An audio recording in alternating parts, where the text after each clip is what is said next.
Is another day here in the garage, guys. Got a lot done on the MG yesterday. A couple things came up though, so I kind of got stymied, I guess you could say.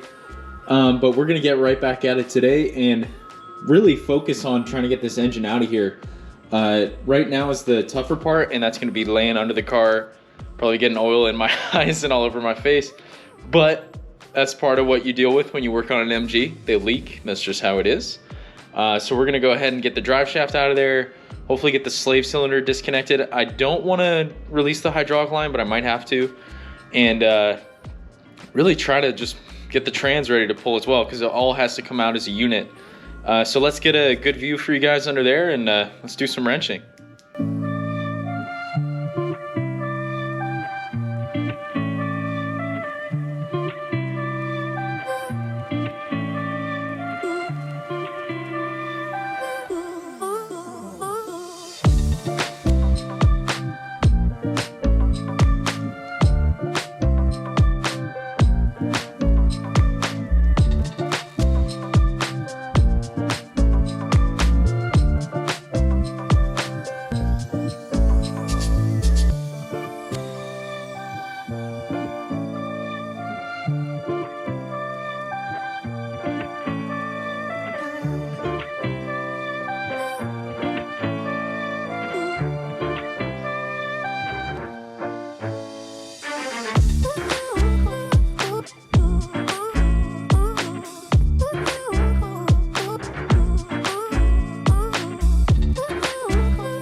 These bolts should be the last thing holding the trans and engine in.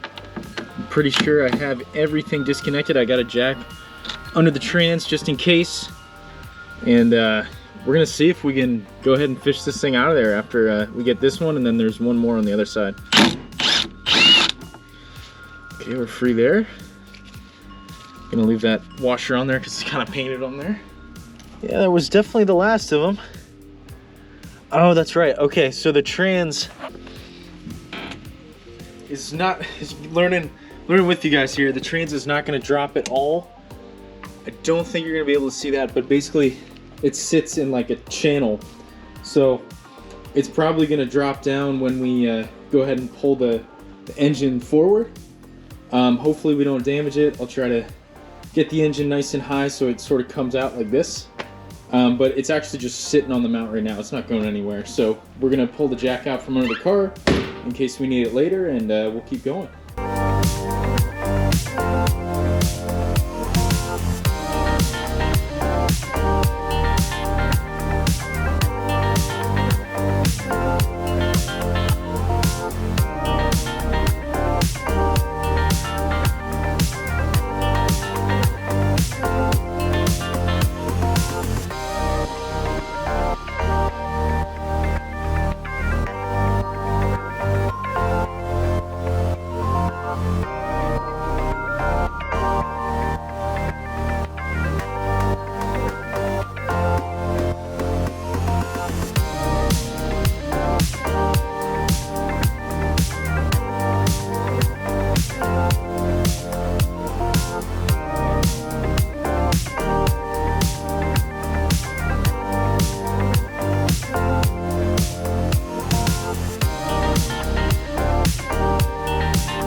All right, and just like that, it's out.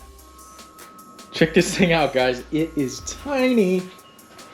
Not too bad a job, you know, get everything out of the way, get it zip tied off, you know, and really, you just pull the whole thing as a unit. This is a must, though, the load leveler, guys. If you try to do it without, you're going to have a hell of a time getting the right angle. Obviously, this support for the radiator was still here, so I really had to go kind of crazy with it and have the trans almost facing directly down at the ground. But we got that, and it's out. I can't wait to get the clutch out of this thing and just see what it looks like. I bet it's absolutely fried.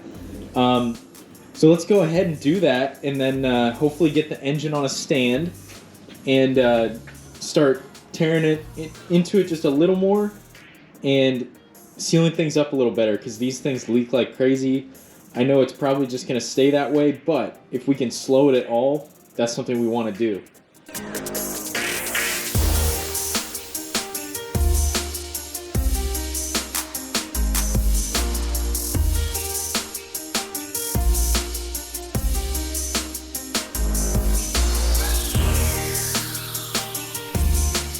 Alright guys, so the clutch is out, and believe it or not, it doesn't look terrible.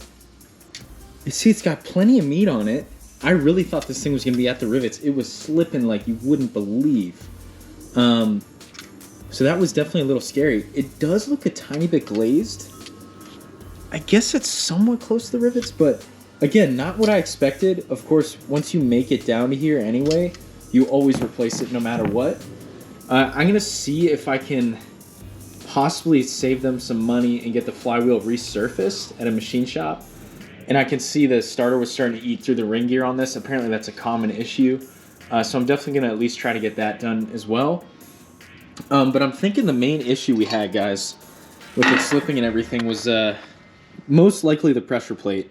Something was going on here. You can see it has fried the throwout bearing. It's really not even a bearing at all.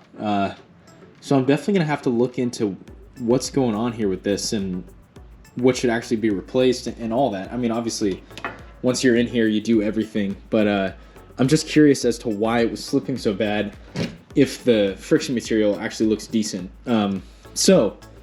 It's been fun, guys. It was really cool to pull this thing. You know, long live the queen. And I hope you're enjoying the ride, too. I'm learning a lot, and it's really cool working on something different like this. So we are going to call it a day for now. Hopefully next time I'll have the engine on a stand and maybe start sealing it up a little better, clean things up.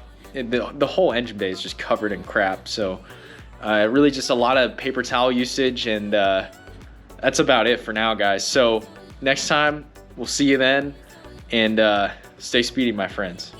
Peace.